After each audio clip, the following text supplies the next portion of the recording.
Hi, welcome to Integrate or Die. I'm Steve Hunt. And I'm Jordan Katz.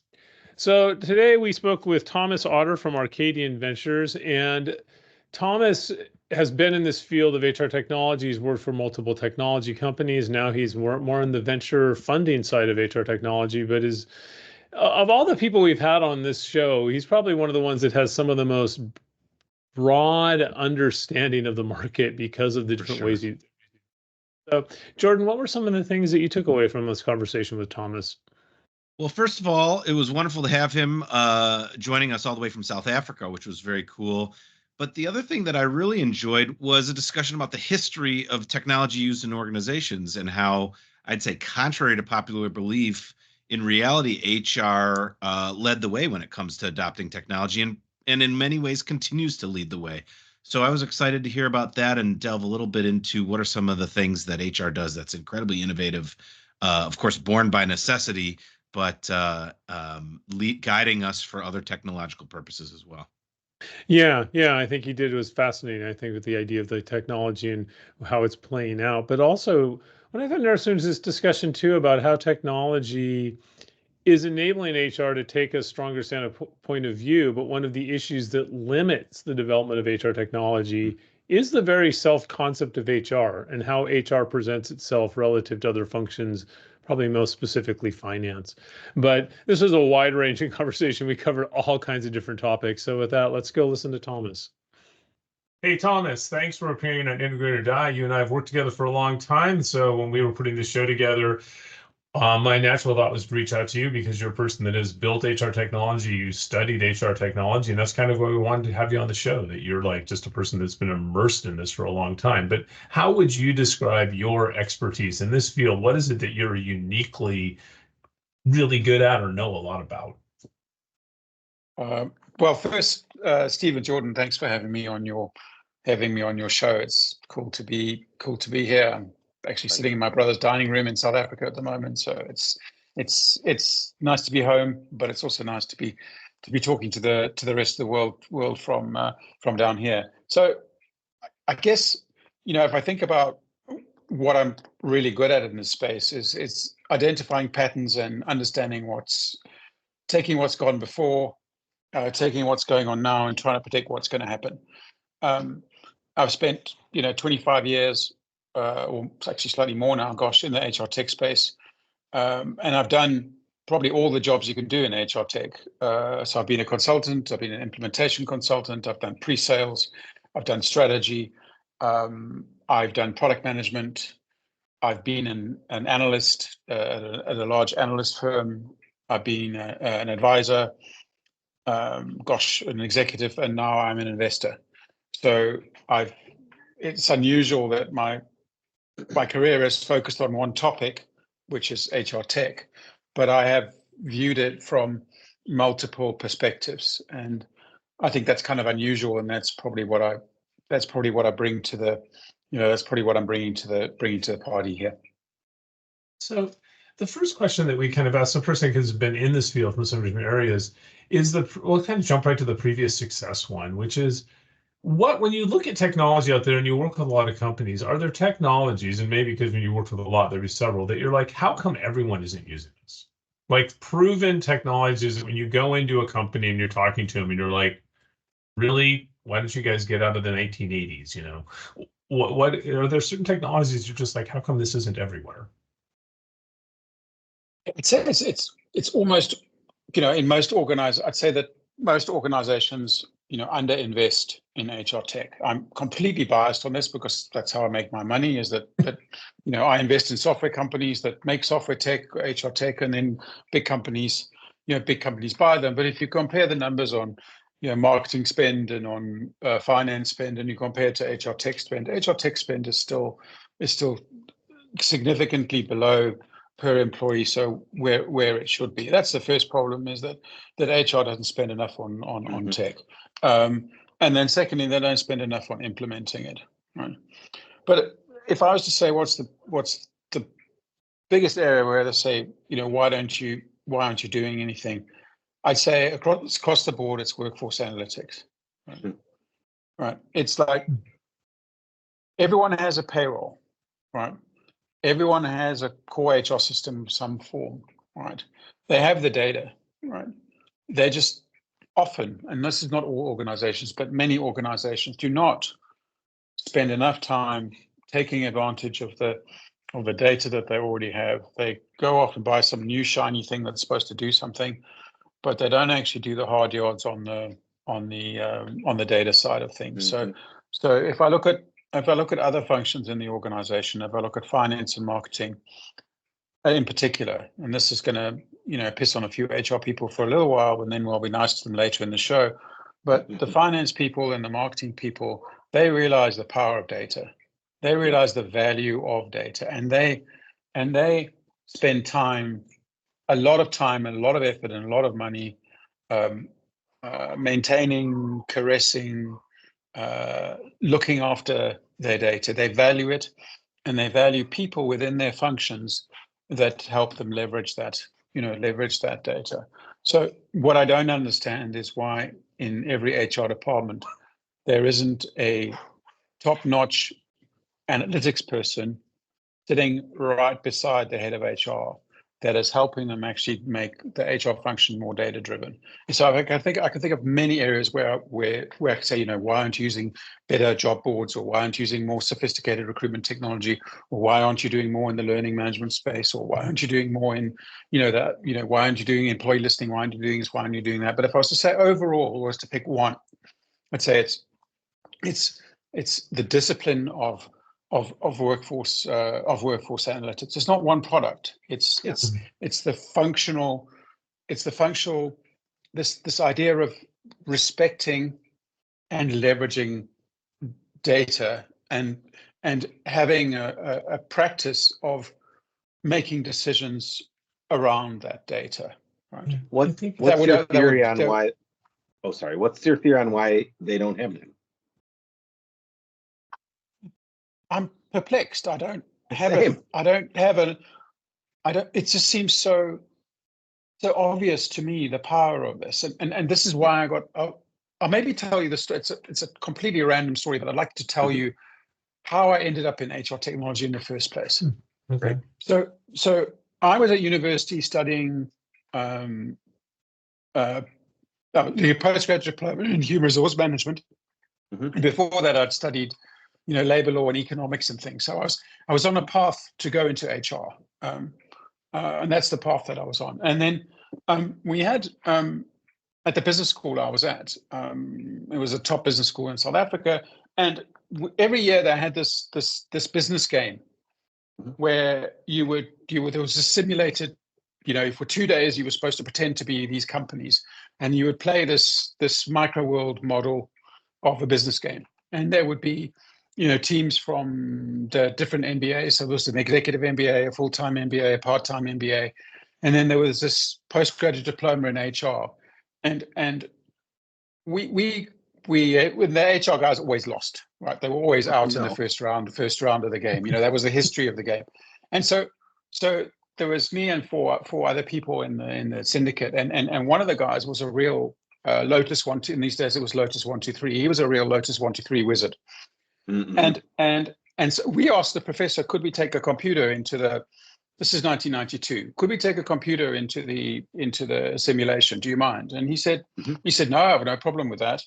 So then the way this game works, sorry, this is a long story. The way this game worked is that you would have 4 or 5 variables that you could change, like the price you were selling the products, how much you spent on marketing, how much you spent on HR, how much you spent on various things. And there were these half a dozen variables that you put in, and then at the end of each game, it spat out a balance sheet and an income statement. And you saw how you're doing compared to other companies, and you adjusted.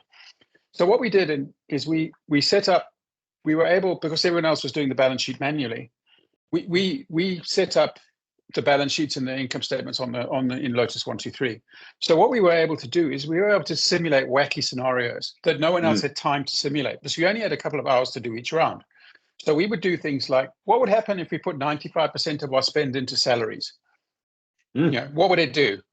And then we ran it, and we said, well, what's going to happen is that all the other companies are going to go on strike. And so I said, okay, well, why don't we try that for a round? And so we put 95% of our spending in things. So every other company had a strike. right? Yeah. And then we said, okay, well, let's put everything now into product. Next one, let's put everything into production. Boom. And let's put like 90-something% in production. And then the next round, we said we put so much into advertising, whatever, all the time based on this data that we were getting out of the simulation. So basically what happened is we won. And we won in like half the time that it had ever taken anybody else to win. And the professor was completely pissed off with us because we screwed up his game, because we'd used a computer. But this was for the moment for me when I first saw the real power of a computer in a business context, right? And it was a revelation for me. And then a few weeks later, this guy came around the business school, and he was doing this. He gave us a lecture on HR technology, and most people were saying, "Oh, this is boring. I'm not interested in that." But I was kind of fascinated with it, and so afterwards I was chatting with him. He said, "Do you have a computer?" I said, "Yeah, I have a computer. I've been interested for a while." And he said, "Oh, cool. You can come and we're looking for people. Why don't you join us?" And I said, "What's the starting salary?" And he said, "Twice the starting salary of an HR manager." And I said, "Great." And so I've been involved in HR tech ever since. And so, but this is kind of this use of this exploitation of technology with HR together has always fascinated me, and I find it quite unusual that even 30 years later, you find a lot of HR tech people that are sort of not technophobic. That's too strong a word, but they're technology averse, right? And I don't know why, but there's all sorts of theories of why. But I think that should change. I'm always hopeful that each generation it will change, and perhaps this generation is, every generation is more literate than the next. And then there's another paradox as well that I'm rambling on here, but this is the other paradox that confuses the F out of me, is that HR technology is often the place. This is the history shit that I was warning you were going to get, right? HR tech is often the first place where new technologies emerge. Right. So in the enterprise, let me explain. Let me give you some proof points. Now, in 1951, right, here in the UK, was the first business use of a computer. Right, in 1951, and it was a payroll at the Lions Tea Room, which is like the McDonald's of the day, right? And they built a payroll, and they built the payroll in 2 years, together with the computer and the language. There wasn't a computer. They soldered the computer, wrote the programming language to program the computer, and designed the payroll in 2 years. Right. So when people tell me it takes 5 years to build a payroll, I ask them, well, why did they build one in 2 years in 1951 when they didn't even have the computer in the first place? Right. But we'll go there another day. So 1951, first payroll, right? They ran really well. It was very successful. They had a problem with leave management. Somebody forgot to put the leave in, and that was the only problem. The only problem with the first payroll run was the leave error. And then that went on to be very successful. They ended up outsourcing it. Then the American software industry came along and blah, blah, blah. So long story. But then we move forward, right? The first use of the internet in a commercial context outside of an activity that we won't talk about, right, was the job board. Right, so Monster, all those guys, they were the first real commercial successes in the internet was recruiting. Right, that was the first function that was disrupted by technology was recruiting. By the internet was recruiting. Remember that all those ads we used to have in the newspapers, they just completely destroyed in not very long. Right. The first use of the browser of a browser and web technologies in the enterprise at scale was employee self-service. Right. And so on and so on and so on. So we have this case where often HR technology is often applied in HR earlier than it is in other functions. Right. So if you ask now, what's the ratio of cloud adoption in HR compared to finance? Well, HR's miles ahead of finance in terms of cloud adoption. But somehow HR, on the other hand, HR is kind of backward at the same time. And this paradox baffles me. Anyway, enough history. It's fascinating. One, I love the history lesson. The one, I wonder if part of the reason you said we underinvest in HR technology has to do with the workforce analytics. I mean, a little background on myself. My undergrad degree is applied mathematics, and when I first got into like the HR field, coming as an industrial organizational psychologist, I remember talking to like my professor about, well, why don't we like associate all these with the performance data that companies have? You know, everything should be tied around performance data. And he was like, because companies don't have performance data. If they do, it's crappy, which made no sense to me. And I was like, I remember him Every telling company me, has performance data. yeah, when he goes, when the world is ruled by IO psychologists, Steve, that's when every company will have good performance. No, if the world's ruled by IO psychologists, we'll all be doing tests all day, and we'll never have any time to do any work. That's Productivity will be that's the zero except on dystopian. assessment. Yeah, we'll be. No, what will be happening is that the psychologists will still be arm wrestling over which test format is the best. You know, Right. Oh, how many be points on that is? like in the Monty Python. I always talk about psychologists. It's a bit like in Monty Python. You know, the People Liberation Front of Judea and the Judeans yes. Liberation Front. That's what I view IO psychology like. And Well, we you're won't go not there. completely We've wrong. turned this this show into a dystopia show. What has it just happened? Well, bringing it back, but no, it's really interesting. I think certainly, I have a theory about why HR uses technology first is because it's with people, and people can deal with lousy technology better than other machines in finance. People, you can be sloppier with people data than you can because people adjust it. I think that's part of it. Yep, Um, could be that. but it is. So you look at this. Going back to the investment, though, do you think there's anything we could do that would make, as a field, as an HR technology field, that would get companies to realize, hey, your biggest cost? I always share this story. I talked to a company once, and they were talking about using compensation technology. And this company, this head of comp, said they spent 500 million euros a year on bonus and merit increase. And he said, we used to have it on Excel spreadsheets. Now we have it like on success factors, and it's much easier to use. And I asked him, what's the return on investment on that 500 million euro annual spend? And he goes, people don't quit too much. They don't complain too often. And we kind of laughed about it. We said, that's ridiculous. Can you imagine going to a CFO and saying, hey, I want to spend $500 million a year, and the bar will be people don't complain too much and they don't quit too often? But that's kind of where we are with our understanding of the ROI of the money spent on people. We know it has an impact, but we don't know why. So why don't companies spend more money on people, given how expensive they are? Well, I think also it's, we'll go back and, it's people are complicated, right? So so there isn't always a direct correlation, never mind causality, between what you do with the tech and how people behave, right? So we take the workforce analytics one, and you've heard me rant on this before, Steve, but people do things like flight risk analysis, and I'm like, this is just not a good idea, right? Because the data that you have, so this is the other end of the extreme, is that we sometimes, God, I'm really beating on HR today, is that if I look at the analytics stuff, it's either we're not doing a whole lot, or there's a naive oversimplification of humanity so that it can meet a particular analytical model that probably doesn't have much factual basis behind it. And the one that I keep going back to is flight risk, right? The factors that really determine flight risk are not in your HR system. The fact that you have 2 kids at home, or you're single, or you've inherited a whole lot of money, or you've got kids who are at college. These are factors that determine flight risk far more than whether you had an increase or not in the last X number of weeks or months.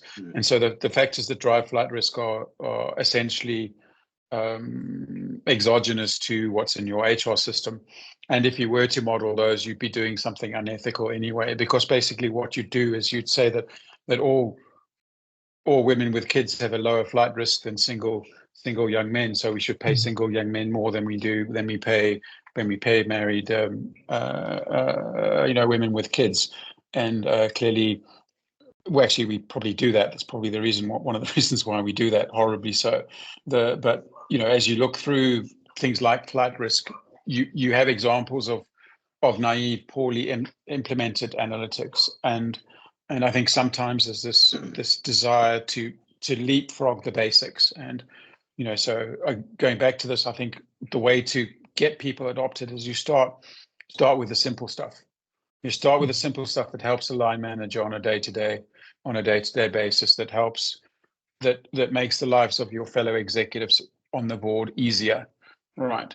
And build from there. Don't try and boil the ocean from day one. And I think if I was running an HR function, I would steal somebody I'd borrow the chief marketing analytics person, say, hey, I want to borrow this person for X number of months to help me build my analytical function up in HR. And you start to realize that human behavior is complicated within the organization, and there are complexities like privacy law and a whole bunch of other things you've got to take into account. But I think a data-led HR function is going to have a massive impact on the organization. I read some interesting research yesterday, though, to change the tone of it, is that the percentage of HR leaders who are amongst the top 5 paid executives in a company has moved up from 5% to 15% in the last 10 years. Mm-hmm. That's such a sad stat, but that's good improvement. Yeah, I think it's a significant step forward because we always just talk about HR becoming strategic and having a seat on the table and all that stuff, and I've kind of always sort of got rather tired of that conversation. But if you look at the board salary levels, if you start to see that the head of HR is in the top half a dozen salaries of the of the company, then they really do have a seat at the table, right? Yeah. That's the ultimate judge of your extent of your seat at the tableness is where's the dough. And so I thought that was a very interesting, that was a very interesting statistic. Hopefully that's a change, because you're talking about the complexity of the data, and I think what I've seen in analytics is it is very complex. At the same time, there's data that can have predictions, but small predictions of people's performance or behavior or turnover have huge financial impacts. So like, use the example of like assessments. They predict at best 10% of the variance in performance, but 10% of the variance in performance in a large workforce is massive financial if you work the numbers out. I think the point you're making, though, with like the salary going up too, I think part of this is the field of HR getting more respect. There was a study done a few years ago that I don't remember. It was something like 25% of CHROs had no prior HR experience to becoming CHROs. Companies would take finance people. It was almost like a rotation assignment. And you would hear people like get in front of an HR audience and say, well, I'm not from HR, like that was somehow a mark of credibility. Yeah. Can you imagine getting in front of a bunch of salespeople? I've never worked in sales in my life, but let me tell you what you should do. Get booed off the stage. Yeah. So I wonder if part of it is the field is getting more respect. Yeah. Yeah, I think it is. I mean, I've been doing some teaching, and I'm really impressed with the tech interest, going back to the tech point, with the tech interest from the students, and I think the function is, I think part of it is that the HR function came out of COVID with quite a lot of credibility. The thing you could say that there was things differently, but I think, if you talk to CEOs who went through COVID and they had a good HR person, the difference to the organization was massive, right? And I think that was an existential crisis for many organizations, and I think to a large extent, and I don't think we've given enough credit to the HR function, but in many organizations they really stood up, and they really they restructured all kinds of policies and practices and procedures and whatever under enormous duress, and I think to the HR folks that are listening on this, I think you did. I feel like you did a great job, and you're not getting enough credit for that, for what you did there. But I think that's part of the shifting, respect in terms of in terms of professionalism here. I do think that's had an impact. So I think, well, as you're talking, I think it's interesting because I do totally agree with that. I think part of this, so as we're coming out of this, and HR got, did this incredible job with crisis management, that part of it is getting the data to hold that credibility. Because I'm also now seeing a pushback of companies. I mean, the return to work thing is a good example where HR people are being forced to explain things they don't actually agree with, and Yeah. so when you look at this on current innovation, so one is the analytics. Are there things right now that you're like, because you see a lot of tech that you're like really excited about getting HR to build off of this momentum? Because my concern is that we're going to have we got a lot of credibility at coming out of COVID, but it's already starting to see some pushback on things like less focus on inclusiveness, less focus on flexibility, moving to more command and control type structure, management styles. Is there anything that you're seeing as technologies that really HR should be leaning into, current innovations that you're like, this is going to help us move forward, that you're excited about? Yeah, there is the excitement of the moment for me is, is palpable. So what's happening is we've had 20 years of SaaS. Mm-hmm. Right. We've had 20 years of, so I'm going to do it at a very high level first. I won't talk about specific vendors. I can do that a little bit later maybe, but at a high level, we've had 20 years of SaaS, right? We forget about it, we think it's new, right? But it's not. It's been 20 years, right? It's been ServiceNow, Workday, SuccessFactors, or whatever kicked off 20 years ago, right? So 20 years ago, that was a revolutionary concept. Now it is the dominant design of software, right? So we have everything fine-tuned perfectly. We can measure the as an investor, we can measure the inside out of a SaaS company, like you cannot believe. We have a whole soup of acronyms to measure a SaaS performance, CAC and lifetime customer value and cost of this and where there's a whole specific form of accounting now that's emerged to measure SaaS productivity and SaaS success, and there's all sorts of successful models for pricing. All kinds of things have got quite sophisticated, but we're at just when you get comfortable, there's something new, right? Yeah. And I'm at some days I'm deeply skeptical about AI, and on other days I'm deeply excited about AI, and I think that's a good way to be. But we are at a point now where what vendors do with AI is going to determine whether they are one of many vendors or whether they are something special. Mm-hmm. So AI is so SaaS being good at SaaS doesn't go away, right? Being able to do the things that SaaS develop, scalability, deliverability, being able to ship functionality on a consistent basis to lots of people, all that stuff doesn't go away, right? But that's now the base model of what you expect. But the new thing is what the hell do you do with AI? And this is why it's so exciting, because I have no idea what to do with AI. And I've spent most of every single day for the last year and a half trying to figure out what this stuff can do and what it can't do. And I'm still none the wiser, right? I'm back at university learning about AI at the moment. I don't have the advantage, Steve, of having a maths degree. I have high school maths trauma that I'm still trying to deal with. But I have spent time learning about K-clustering and learning about backward propagation and all these things to understand what machine learning actually is and how it actually works. You wouldn't want to hire me as a data scientist, but I'd like to think that I could be a product manager in an AI-centric company at some point.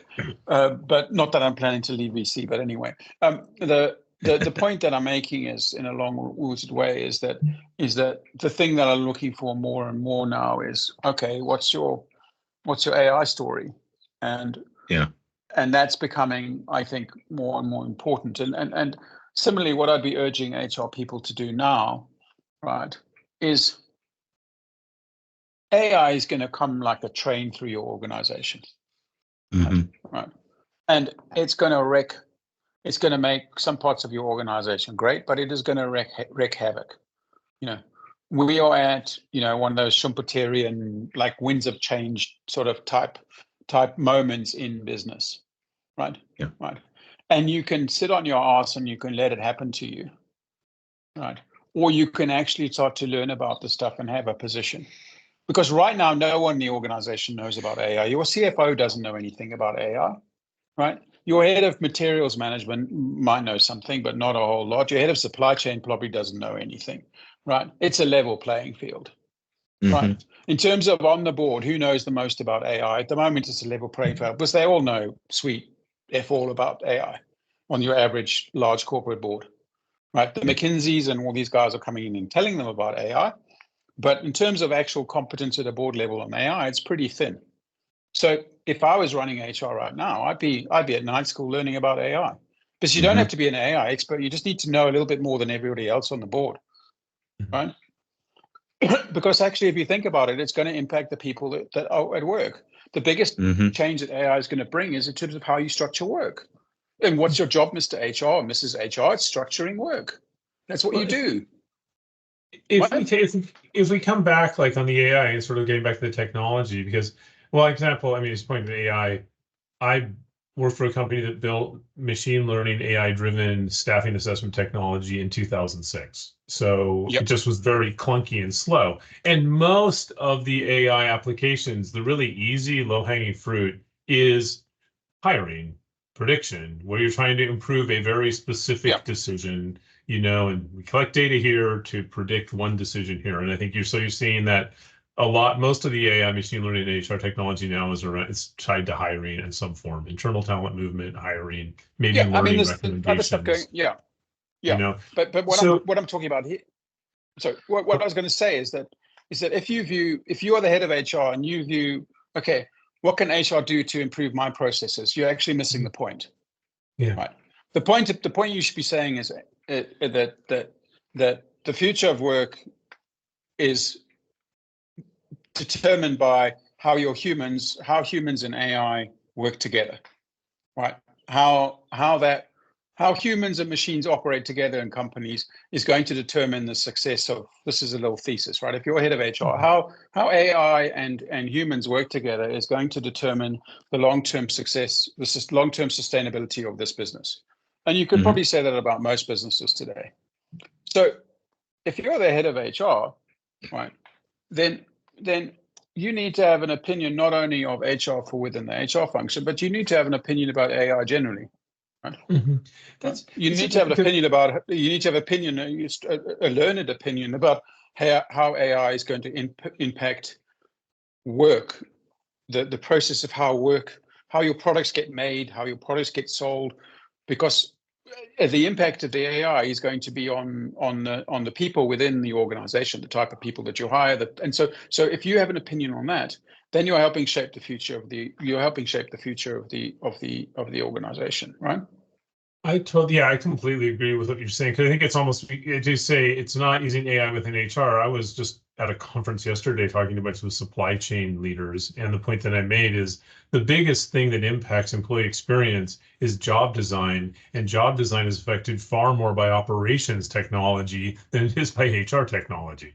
Completely, scheduling, other sort of tools that you use. So now, when you look at these technologies, are there technologies that you're like more specific functionalities where you're seeing AI applied in a way that is really transforming work, that you're like, this is exciting, this is about using technology to make work better, or conversely, other places where you're nervous about it?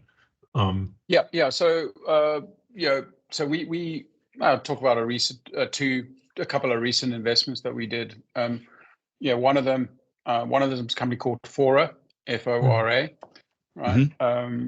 It's called, their website is fora.day, and so it's .day. And what that does is basically, if you think about corporate America today, the cultural comfort with recording meetings is now almost at 100%.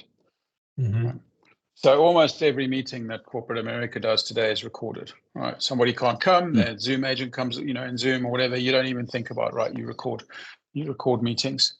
Now, the information that is in those meetings, right? Can you imagine coherently taking all the goings on in hundreds of meetings going around in the company, summarizing that sentiment, analyzing it, and so on, and providing that up to senior management. Right. So if you're the head of sales and you want to know, like, are we going to hit this quarter or not? Right. Can you imagine having a sentiment analysis, real-time sentiment analysis of every single QVR meeting that went on, every single sales review meeting that went on that quarter? Right. So can you imagine that now? And could you imagine having a desktop so you set the alerts that you want as the leader, right? And you can imagine a news feed, coming to you of what's going on in the organization real time. So you might be like the CEO, and you might be worried about one of your top accounts. So you want to know that any time that top account is mentioned in any kind of meeting, you want that summarized. You want just a paragraph what was discussed, right? And then next week you're going to meet the CEO of that client.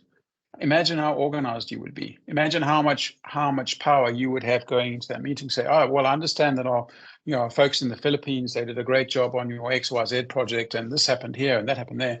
And at the moment, you just don't get that information, because the friction for you to get that information as a leader is so great, and those small little nuggets don't feed up the org structure. You just get grin whatever by traffic lights, right? That's your normal way up. Yeah. So that's one example, and that's using that's taking some of the existing technologies that are available and applying them carefully and cautiously to this use case. But that's one that I'm super excited about. That's fascinating, because I mean, it's a combination of knowledge, intelligence, employee listening. Also, the CEO can actually say, "What do they think of me?" Well, here you go. That's interesting. The interesting thing that I hear a lot about in the AI space is that much of it is about generating additional intelligence, right? The other side is obviously workflows and automation. But given our discussion, and I've experienced it for the past 20 years as well, about analytics and data science being paired or not paired with HR, do you feel like HR is ready to receive all this intelligence? And if not, like, what should we be doing? How do we influence our target market to get ready? Or what's the number one thing they should do soon now?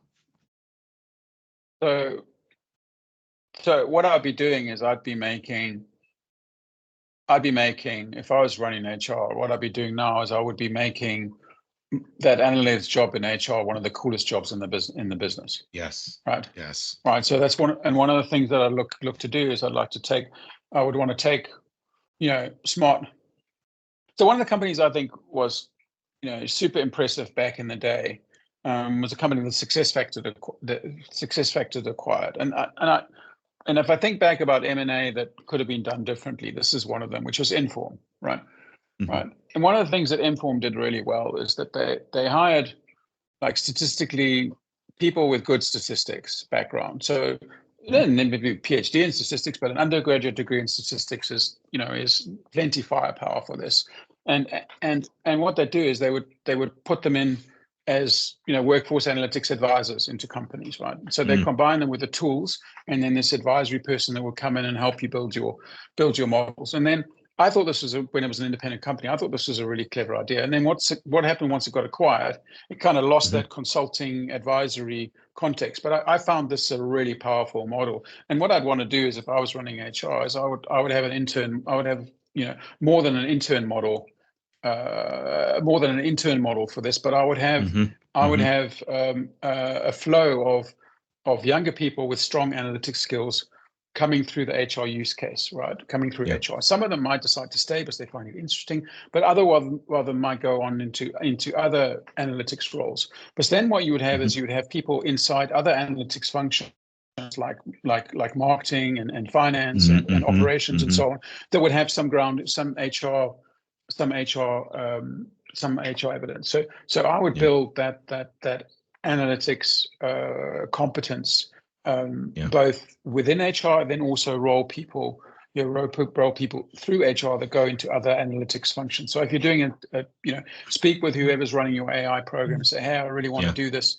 And I reckon that most people running AI would be super excited to do this because you're giving them use cases, new problems, but it's some super challenging, interesting, there's some super interesting, machine learning and AI challenges in HR data. You don't necessarily always have the right data.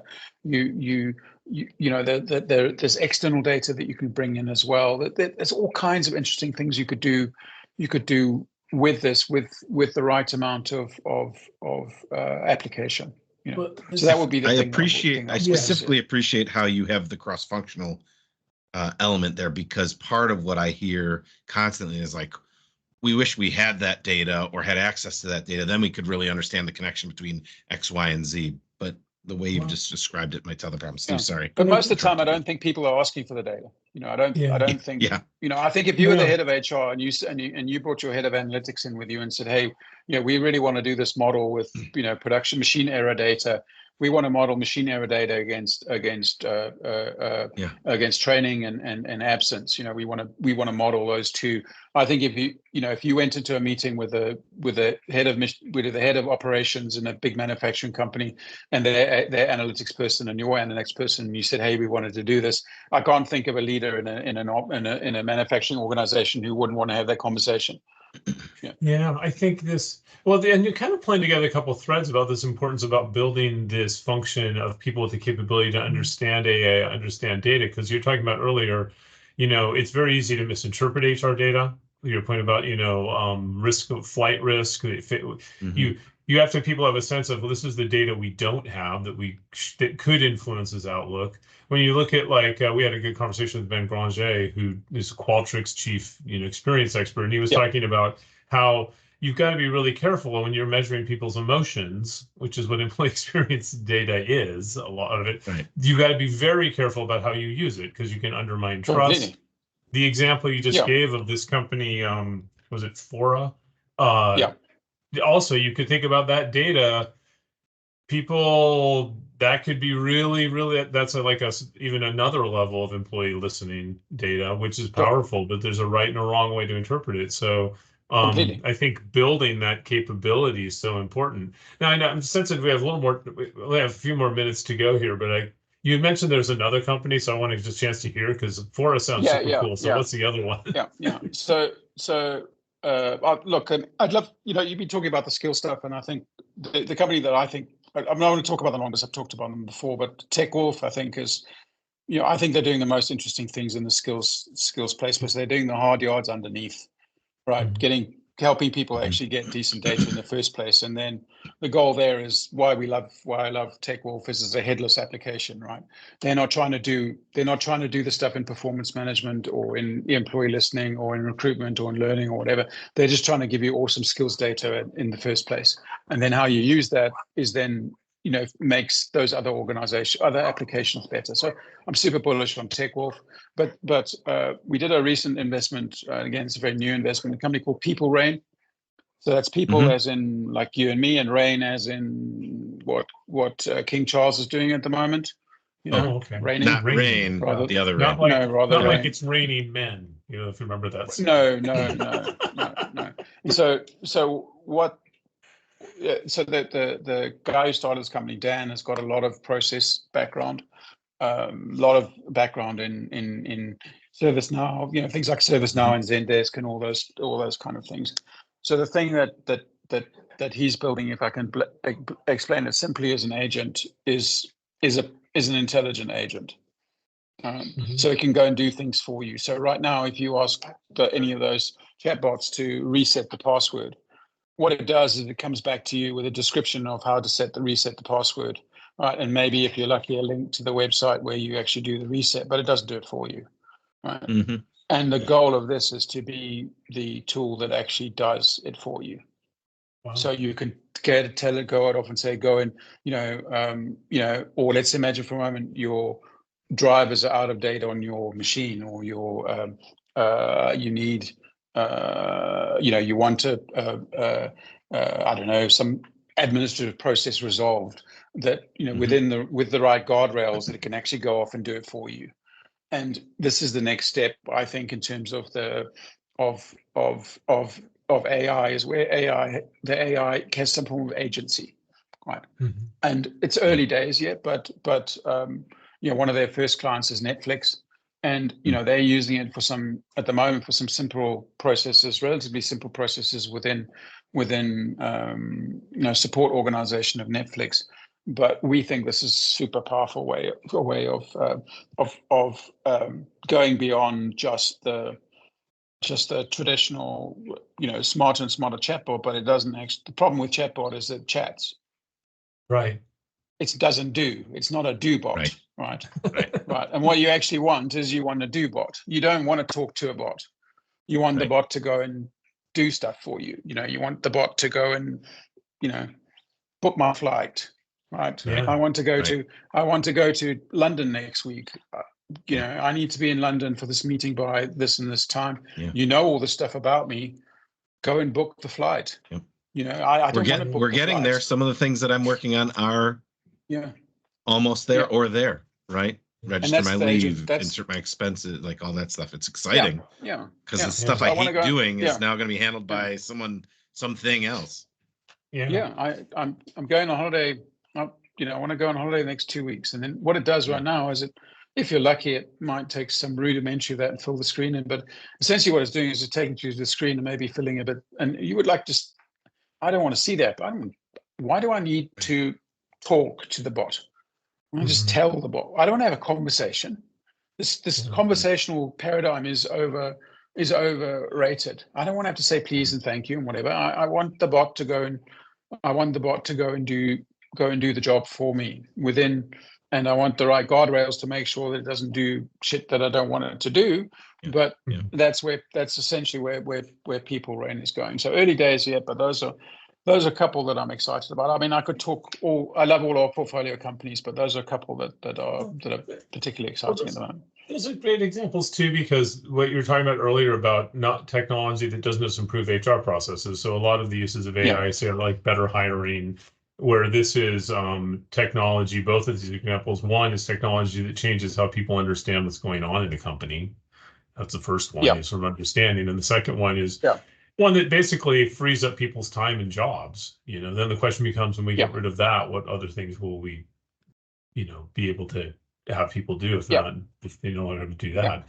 I think we have like one question I'm really curious is our wish list question. You kind of talked about past failures already, but on the wish list, is there like a technology that you wish somebody would build? I mean, you're seeing all these different ones out here, and maybe this, be as specific or as grand as you think, that you're like, somebody out there should build this. Geez, that's a hard one. I mean, I have almost all the time that I come up with one of those ideas, someone's already doing it. So if I was to think, though, the thing that I'd really like to see, and I see glimmers of this here and there, but the most HR technology is, most of the, let's call it the softer stuff, the talent management, the stuff. It's predicated on the hierarchical relationship between the employee and the manager, right? Almost everything revolves around that relationship, right? And it's the performance appraisal, it's the whatever. And when you look at manager performance, so when I think about manager performance should not be my manager evaluates, the manager A evaluates manager B, the more senior manager, but it's like, how did the team perform that manager has working for them, right? That's and the way I think about this is, a few years ago I was watching my kids play FIFA football, the not your football, but the other football. It's probably the same in the other football, but after a little while they get really good at the actual game, playing the actual game. and they can do all the different shots and whatever. And it takes them maybe about 6 months to get really competent playing the game. And after that, the game actually becomes secondary to the process of team selection, right? Mm. And so when I look at what those kids do, they spend a lot of time, picking and managing the team. It's called FIFA Manager for a reason, right? They spend time actually managing, right? And so the things that I'm most interested in, and these seem very resistant to technology, and I've not yet ever been blown away with a product that's really aimed at what makes a great manager. Mm-hmm. And how can we make great managers? Because it's always about this one. It's about the employee to manager. It's this subservient relationship that exists between the manager and the employee, and the concept of team and of unit is not really coherent. We track it, but we don't do anything with it. And if I was to look for one thing, it would be people play at it, and every vendor puts 2 or 3 engineers on it and says they have some sort of team product. But I've not yet seen anything that's really said, I really get, that's been successful, that really gets this idea of team. And now I'm going to get 10 phone calls from startups who can tell me that, oh no, we've been doing this for years. But great, give us your money. If they are out there, and they're doing a great job, then I'd love to hear about it. But the team seems to be the thing that we're not doing. We've not yet really cracked, because it's companies are not made up of individuals working for other individuals. It's about how individuals work together and become some sort of unit. And it seems to me that we don't do a very good job of thinking in terms of those units and what those units should be and how those units could be optimized. So we optimize at this very granular person level, but we don't actually optimate very well at the unit level. And if we look at, like, I don't like the military references. I think they're overdone in business. But if you look at the military, they do think in terms of those units. They do think like how many divisions do we need to deploy, how many brigades or whatever. They do think, they do have a concept of unit, but we don't really seem to have working concepts like that in much of the corporate world. And I think that's something that we're missing. I have no idea how to solve it though. Yeah, no, I think that's really powerful. I mean, it's like one of the things, like the last book I wrote was really around this fact that, like, managing performance, it's around team dynamics, that people tend to think about it as your individual performance, but the really big thing is the performance of individuals affects the performance of those around them. And you can't define performance levels in most teams without looking at the performance of other people. And they're interacted. I'm not talking about ranking and yanking or anything, but you're exactly right. What is really a manager, whenever they're making decisions, whether it's comp or anything, is not just thinking about that one person. They're thinking about the team dynamics of the whole, or they should be. No, it's really fascinating. Well, we only have like 1 minute. This has been a fantastic conversation, Thomas. I guess I'll ask the last. I'm going to ask you the wild card question. Is there a question that we should be asking about the future of HR technology? And maybe it's, I don't know if it's the AI one, but what is the one thing that you wish, when you went to these HR tech conferences or whatever, you wish people were up, and this is the question we should be asking that we're not talking enough about? How do we help the business? How do we help the business? How do we help the business? It's like, it's like at the end of the day, and I remember it was like, I remember speaking to an HR director early in my career, and he said it was in a gold mine. I'll leave that. He was the head of HR for a gold mine. He says the most important thing in a gold mine on any single day is the gold price. So if you ever work in HR in the gold industry, in a gold mine, then the first thing you do when you get up in the morning is you look at the gold price, right? Because that's going to determine everything. And he says you exist to help the business, and you can't help the business unless you understand the business. So I'd say to anybody who works in HR, you to be a trusted advisor to the business, you've got to understand the business, right? And spend more time. To HR people, spend more time in a balance sheet, spend more time in an income statement, right? And that's what I'd like to see.